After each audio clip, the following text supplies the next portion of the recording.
Vicenti, dai, vieni. Tu mets 2 doigts au-dessus du verre. Hein. D'accord? 2 en dessus. Attention, on est parti. Attention à l'aventure. C'est vrai que l'hiver, je garde des moutons, et puis l'été, je garde des touristes.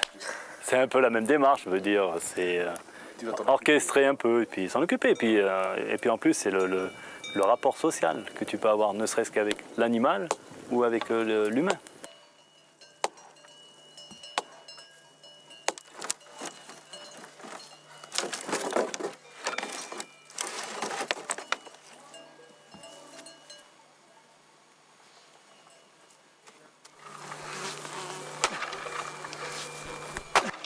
J'ai pas 1 mètre carré de terrain, j'ai rien en propriété. J'ai peut-être une valise avec 2-3 habits, puis c'est tout. Donc ce qui m'a toujours interpellé, c'est pour moi une maison, de toute façon, donc une maison c'est la nature, c'est mon berceau. Et si je me fatigue d'un coin, ça veut dire que je peux encore aller ailleurs. Je ne suis pas rivé, je ne suis pas fixé, il n'y a pas quelque chose de solide qui m'attache. Un polo. Beaucoup. Donc là, tu le prends l'hiver pour la transhumance. Oui. Ouais, c'est mon compagnon de route. Un polo. C'est un bon type. Puis ça, tu peux le charger là. Hein, tu peux... Ah oui, alors tu peux mettre des habits dessus. Je peux pas monter dessus parce qu'une fois j'ai voulu monter dessus, puis je me suis retrouvé à cul. J'avais les côtes. Avant de partir en transhumance, j'ai dit. Il te dégage. Ah ouais, bon, il est assez sympa, mais des fois il est un peu con.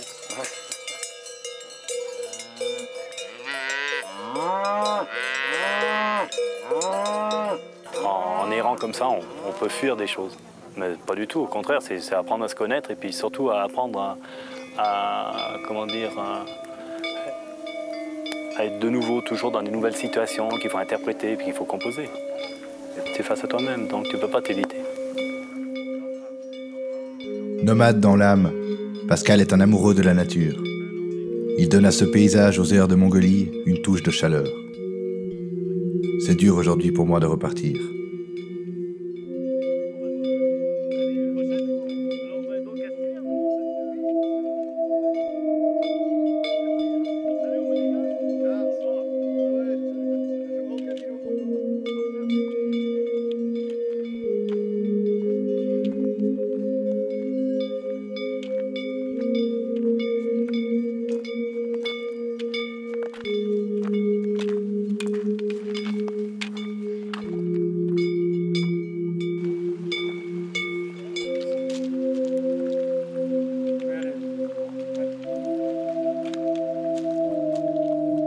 Après une boucle de 5 jours dans les montagnes de Haute-Savoie, je reviens en Suisse par le col de Balme pour rejoindre Champais.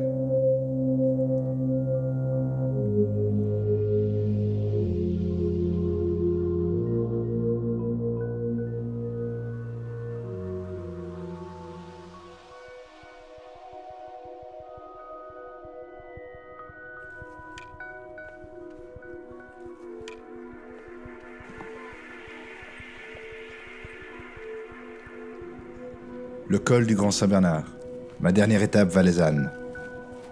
Ce lieu détient une longue histoire. D'Hannibal à Napoléon, il n'a cessé de servir de voie de passage pour les caravanes de l'époque. C'est aussi un endroit chargé de symboles pour moi. C'est ici que j'ai découvert la montagne et l'alpinisme. C'est ici peut-être qu'est né ce désir de m'évader vers les hauteurs.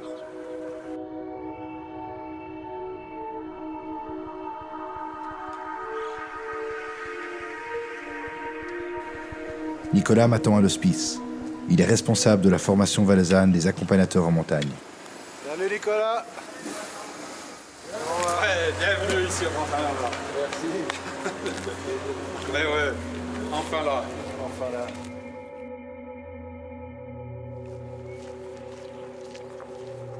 L'accompagnateur, c'est comme la vie alpine, il passe d'une culture à l'autre parce qu'il passe d'une vallée à l'autre, souvent par des cols. C'est vrai que le rôle de l'accompagnateur, c'est vraiment de jouer entre les différentes cultures. Il y a la culture des clients qu'il a avec lui, qui viennent de toute provenance. Il y a la culture des lieux dans lesquels on passe, et puis sa propre culture et sa façon de voir les choses. Donc ça peut un mélange des trois. Et l'harmonie des trois permet de faire de bons produits et de faire des liens entre les différentes vallées.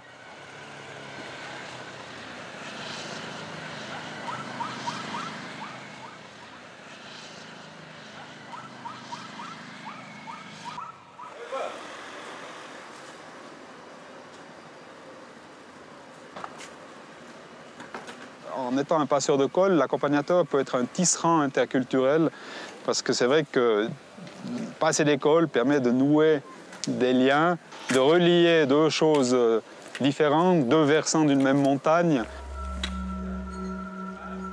Le passeur de col, c'est quelque chose qui me plaît bien parce que c'est tout chargé de symboles.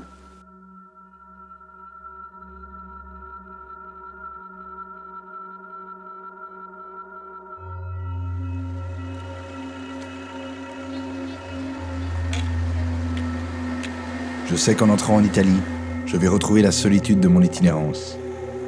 Je suis presque soulagé de quitter les différentes équipes de tournage et l'aspect communicatif du voyage.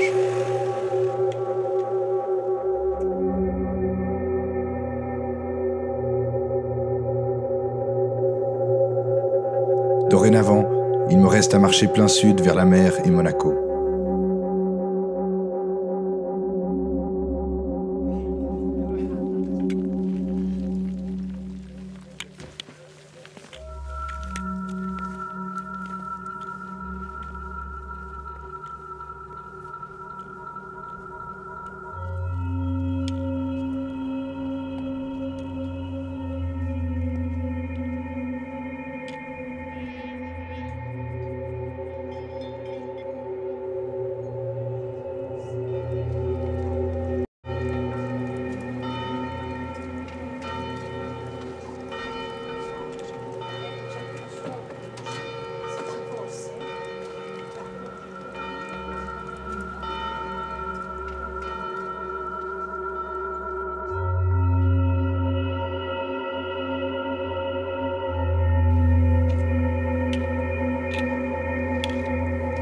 Le Queyras, le Mercantour, l'Argentera.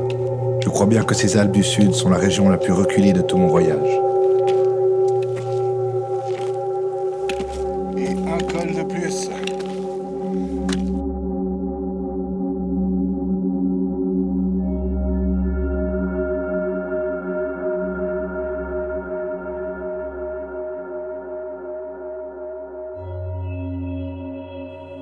Voilà, la mer Méditerranée en fond.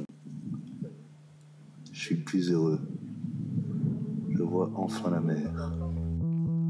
Je suis à vol d'oiseau à 30 km de Monaco. Et pourtant l'école haut perché me balade encore jusqu'à près de 3000 mètres d'altitude. Les reliefs imposent leur dernier mot.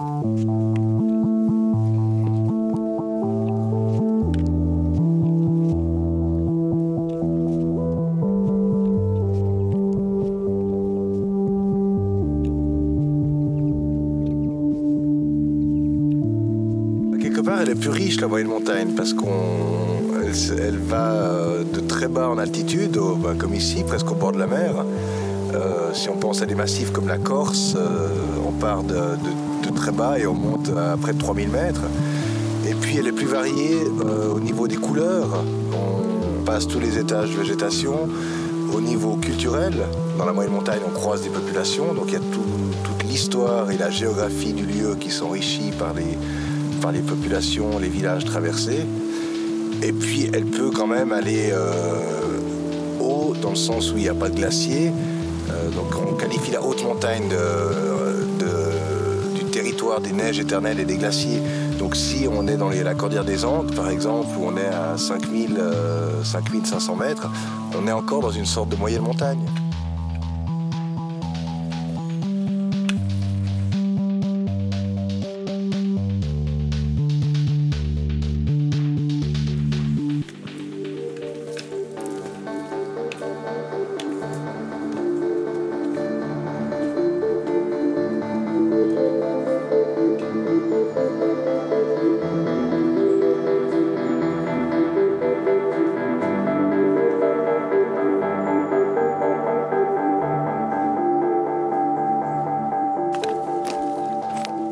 La Via Alpina, il faut bien se dire que c'est une suggestion de randonnée et souvent il y a plein de variantes, de boucles annexes, de vallons latérales que l'on peut emprunter et puis qu'il faut emprunter. Donc c'est une proposition de direction, c'est comme un couloir et puis après c'est à chacun de tracer sa ligne selon ses envies dans ce couloir.